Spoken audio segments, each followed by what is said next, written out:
of perhaps retaliatory attacks, copycat attacks from that New Orleans car ramming incident. How should Americans understand the threat environment we're in? Right. Well, it's certainly very difficult, and our heart breaks as we think of what occurred just after New Year's Eve and on New Year's Day.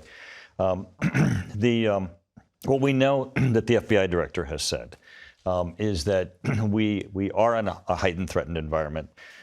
We see from, of course, what occurred in New Orleans.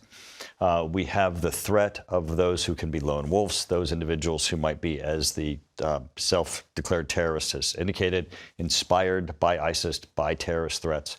We also have those who are here, who've come across the border that the director has said are affiliated with terrorist groups or organizations outside of the country who want to do Americans harm.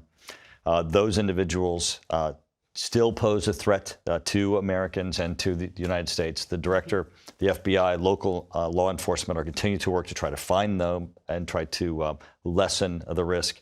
But certainly at this time, as we go into the inauguration for Donald Trump, where we even have state actors like Iran, where we have in custody individuals who've come here with the stated purpose to assassinate as a part of a plot to, have been alleged to perpetrate a plot to assassinate Donald Trump. We have a number of actors that pose a risk and a threat to Americans. Congressman Hyams, ISIS has not claimed responsibility for this New Orleans attacker.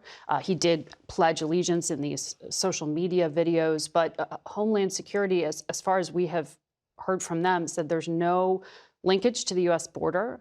There is no linkage established to a foreign actor at this point. Is this just an example of someone with mental health issues choosing violence?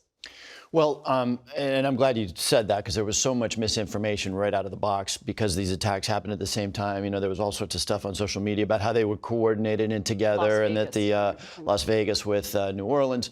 The New Orleans Jabbar, the attacker there, clearly had himself affiliated with ISIS. Now, what we need to know, and what to date there is no evidence that this is the case, but we need to know whether that individual was deliberately tasked. Again, no evidence that he was. And of course, we constantly see these lone wolf attackers who get radicalized, maybe on social media, maybe in some other location.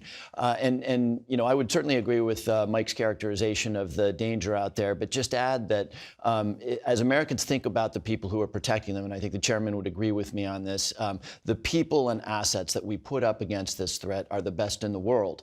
It is also true that lone wolf attackers, that is an individual who's not communicating with somebody abroad, who's not sending text or sending emails, are extraordinarily difficult to detect. And, though our people are the best in the world, that is hard to find. And by the way, there's a role for people. In New York City, if you go on the subway, it says, if you see something, say something. And so there's a role for everybody out there, to help try to stop these kinds of lone wolf attacks. But as one official said to me, this isn't a problem you solve with another aircraft carrier to the Middle East. Some of these things run deeper in terms of the lone wolf element. That's the term you've used. How do you diagnose and deal with that, Chair Turner, if people are able to be radicalized online, and whether it's political violence or just another form of domestic violent extremism? Well, in the issue of New Orleans, we don't know yet whether or not he will evolve as the actual lone wolf, where he operated completely alone. As Jim is saying, as the investigation unfolds, he himself indicated that he joined, as he claimed it, ISIS in the summer. We don't know what that involved. We don't know if it's going to turn out that he was tasked. Excuse me. He went to New Orleans also in October. There may have been opportunities or times at which he could have been found and could have been prevented. We'll learn what those are and ways in which he might have been found, and maybe we could have intervened.